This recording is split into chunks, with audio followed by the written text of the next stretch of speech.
আজকের video thumbnail দেখে তোমরা হয়তো বুঝে গেছো আজকের ভিডিওটা কিরকম হতে চলেছে। তো আজকের ভিডিওটা আমি একটু লংই করেছি, তোমরা একটু কষ্ট করে দেখে নিও। আর এই যে দেখো, রোজ সকালকার যে কাজ তোমাদের সঙ্গে শেয়ার করি সেটাই আর কি। তো সকালবেলা ঘুম থেকে উঠে পড়েছি, আর ঘুম থেকে সকালবেলা, সকাল বলে না, যে কোনো সময় যদি ঘুমাই, ঘুম থেকে উঠলে একটু শরীরটা বেশ খারাপ করে কিছুক্ষণ, তারপর আবার ঠিক হয়ে যায়। কিন্তু ভাবি ঘুমিয়ে থাকবো আর একটু ঘুমোবো, কিন্তু আর ঘুম আসে না একবার যদি চোখ খুলে যায়।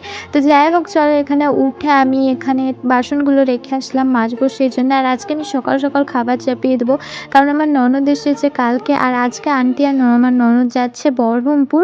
তো এই যে দেখো, সেই জন্য সকাল সকাল আমি সব কাজ করে নিচ্ছিলাম, বেশি না আর কি। বাসনগুলো ধুয়ে নিচ্ছিলাম, তারপরে খাবার চাপাবো, বাকিগুলো আন্টি করেছিল।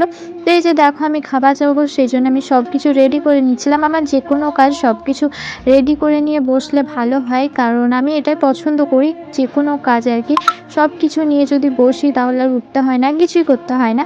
তো এই যে দেখো, সব কিছু ঠিকঠাক করে নিচ্ছিলাম। আর আজকে কী রান্না হবে সেটাও তোমাদের সঙ্গে শেয়ার করবো। তো দেখতে পাচ্ছ আমি উনুনটা ধরিয়ে নিচ্ছিলাম, আর আমাদের উনুনেই রান্না হয়, বেশি খুবই কম গ্যাসে হয়। আর এখন তো গ্যাসও শেষ হয়ে গেছে, দেন সবটা উনুনেই করতে হয়।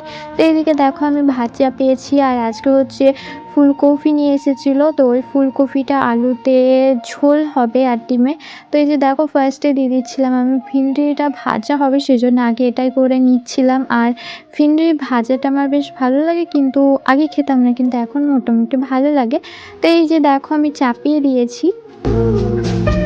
তারপর আমি করে নিয়েছিলাম ডিম ভাজি। তো ডিমে আলুতে ঝোল হবে, তোমাদের সঙ্গে শেয়ার করলাম। আর তোমরা ব্যাকগ্রাউন্ডে একটু সাউন্ডটা ইগনোর করো, যেহেতু আমাদের বাড়িতে গরু আছে, দেন সমস্যা হচ্ছে। তো যাই হোক, চলো এখানে আমি ডিমটা ভালো করে ভেজে নিয়েছি। তারপরে এখানে আমি ফুলকপিটা ভেজে নিয়েছিলাম, আর প্রচণ্ড পরিমাণে তেল ছিটকাচ্ছিল, তোমরা ভিডিও দেখে হয়তো বুঝতে পারছো, তাই আমি আর ক্যামেরা করিনি, দেন আমি হটিয়ে ফেলেছি।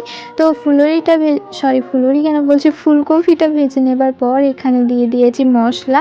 তো এগুলো আমি কষিয়ে নিচ্ছি। আর তার পাশেও দেখো, দেখতে পাচ্ছ ভিন্ডিটা হয়েছে, তারপর আবার ডাঁটি দিয়েছি। তো এটা যেহেতু আমাদের বাড়িতে, দেন ডাঁটিটা হয় আর কি অপশন, বুঝতে পারছো, মানে যে খাই তার জন্য হয়ে যায়। তো আমি কিন্তু ডাঁটি খেতে বেশ ভালোবাসি, তাই করলাম। তো এখানে সব কিছু রান্না কমপ্লিট, আর এদিকে দেখো খাওয়া দাওয়া করে চলে যাচ্ছে বহরমপুর। আর এই যে দেখো, ওরা বেরিয়ে পড়েছে, আমার আর কোনো ভিডিও নেওয়া হয়নি সেরকম, কারণ একটু যেদিন বেশি কাজ থাকে সেদিন আমি ভিডিও বুঝতেই পারি না, মনেই থাকে না যে আমার ভিডিও চলছে। তো এখানে দেখো, ওরা চলে যাবার পর আমি খেতে বসে পড়েছি। তো এখানে ভাত খাচ্ছিলাম আর ফোন দেখছিলাম। তো এখানে যখন বাড়িতে কেউ না থাকে আমি ফোনটা দেখেই খাই, কেউ থাকলে খাই না, সেরকম ইচ্ছেও হয় না, সবাই থাকে ভালো লাগে। তো এখন আমি একলাই ছিলাম বাড়িতে, দেন কী করবো বুঝতে পারছিলাম না, তো ফোন দেখছিলাম আর খাচ্ছিলাম। আর এমনিতেও আমি বাড়িতে সবসময় ফোনই দেখি, ওই যেটুকু কাজ থাকে ওইটুকুই ফোন ছাড়া, মানে আমার ফোনটা আরাম পাই।